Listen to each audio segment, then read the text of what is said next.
What does it feel like to now, really just a few years removed from that moment, to now be the coach, of King Richard? It feels like I might be able to pay my student loan off and getting close.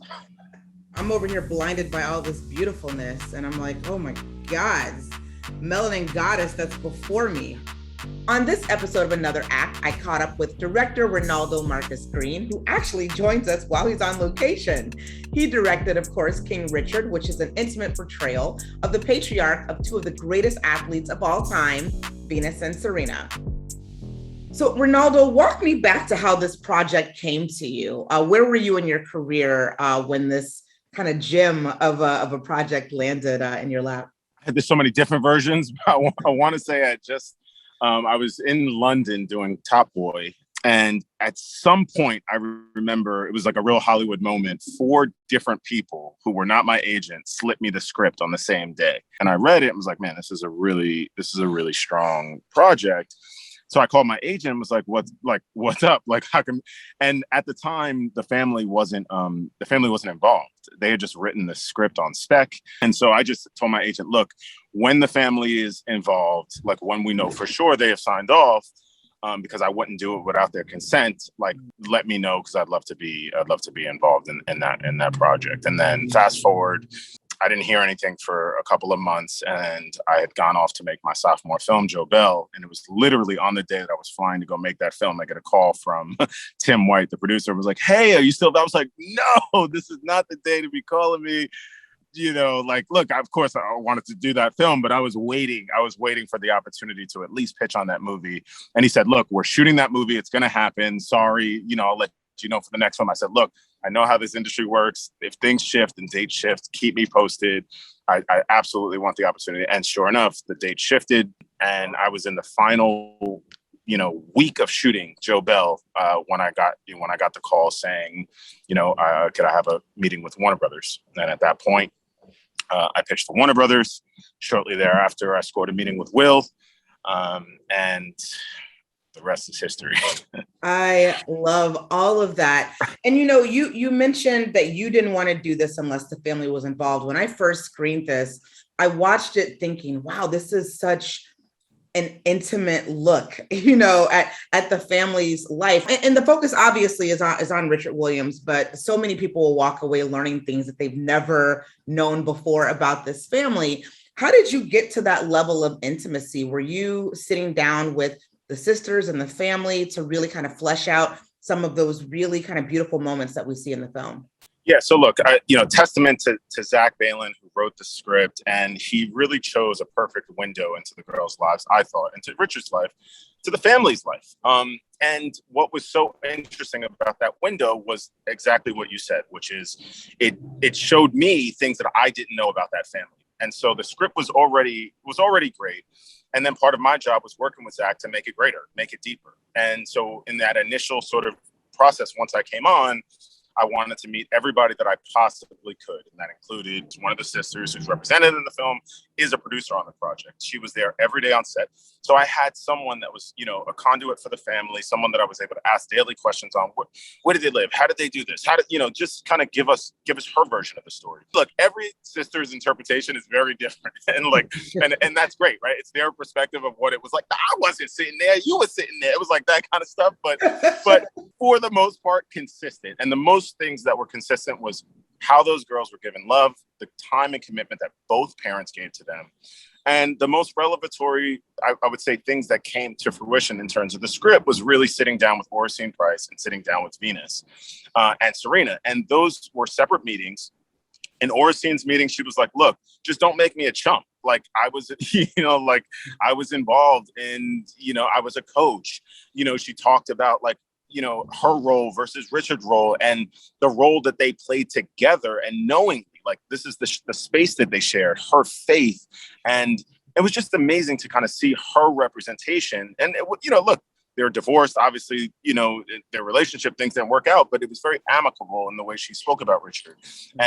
But making sure that, she wasn't going to be forgotten. And that was that was very important for us to like dive to that next level deeper in the original versions of the script.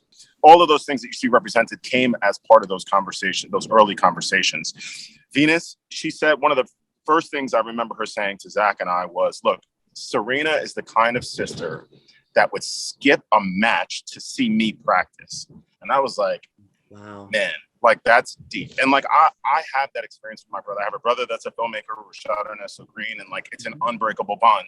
That doesn't mean that there's not healthy competition, but like we didn't have that. We didn't slam doors in our house. We didn't talk back to our fathers. Like that didn't exist in our Black household. You know, you shared with me Will Smith's Post-it note process when we talked last, and that really stayed with me. I'd love to hear that story again, because I think that's why audiences will see a very different work out of Will Smith than we've seen before. And tell me a little bit about that again, please. Yeah. So the first time I went to Will's, to Westbrook, which is Will's company, and I get there, and on the wall is every single scene of the film as an index card.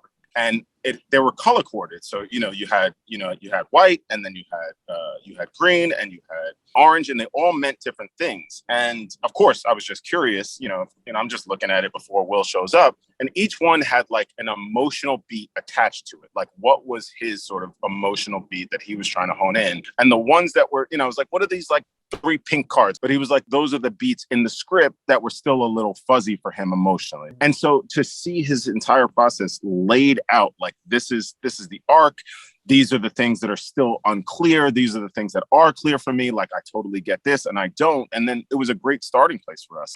And Will was so game for this project. We had 8 weeks of prep at a minimum. I probably had a lot more, but 8 weeks of paid prep. And that was cool. So to have that amount of time to work with your lead actor, and look, we invited all of the girls in for script sessions, John Berthel in for script sessions. Everyone was working through the script and those emotional beats before we ever showed up on set. So we had built a family by the time we had gotten to the set. And it was amazing. Like, usually you don't have the time. And secondly, not everybody always clicks. Sometimes people are running to the trailers in between takes because they can't stand each other. That wasn't this film. Yeah. Everybody, Will was a set dad. The girls just soaked them up. And Anjanou being a set mom, like, there was so much love. When the camera stopped rolling, it was as if they still were. It was like, wait, this is the family. Like, they are just like enamored with each other. Everyone loves each other. It was a lot of fun. It was a lot of fun to shoot that movie. Yeah, and it feels like there was an investment in this film that you don't find, I think, with a lot of other films that you shoot. You also mentioned, and this stood out too, that Will showed up to the rehearsals, which I don't think we normally see an actor of that caliber, showing up to table reads and things like that. But talk to me about why this film required that out of the actors. Why this film made yourself as a director have this kind of unique experience. Yeah, well, Sanaya and Demi are young performers. You only have X amount of time with these kids on set. And so without that extra prep time, it was already challenging, but it was that much harder because we didn't have the time. They go to school, there's tons of hair and makeup changes.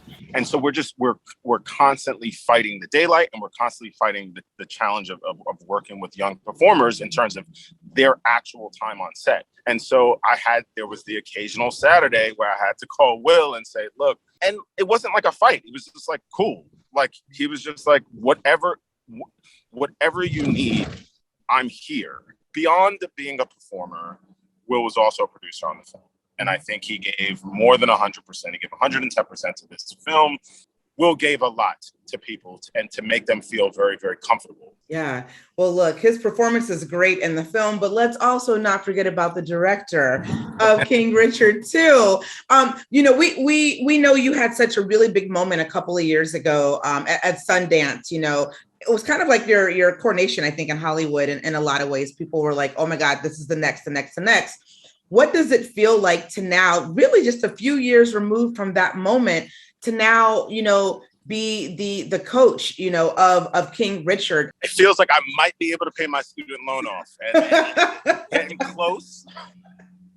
No, I mean, look, it was, I went to film school at 28 years old, and we didn't come from family money. And I took a $330,000 loan to gamble on myself. And, to be at a place where I'm even working with certain people. It's amazing when you can bet on yourself in some ways. And I had a father very similar to Richard Williams. And I have a relationship with him, a very unorthodox man who believed that his two sons were going to be baseball players. Now, we didn't turn out to be baseball players. We both turned out to be filmmakers. But I had someone that gave me unconditional love, who was there for us every step of the way. We grew up in a single parent household. And to know that I had that kind of foundation, to know that we could take risks because we always had that backdrop of love, the ability to have that family support and foundation to allow us to say, okay, you know what? We don't have that family money, but you can bet on yourself. That feels amazing. It feels amazing because then I could share that with other kids. I could share that with other kids that maybe don't believe in themselves or do and just need that mentor, need that coach, or just need that push at the right time in their lives. And I hope that that's what this movie does. It definitely did it for me as a parent. Now I could look at King Richard and say, look, I may not take all 78 pages out of the book, but I could take one or two. I could take one or two, pages out of that plan, which are, if you give love, time, and commitment to something, it can come back. And that's what's happening in my career right now. I just hope to keep building, keep growing, and hopefully this is just the beginning. I feel like it is just the beginning, but also I have to ask, what happened to that baseball career? Your dad didn't have that 78-page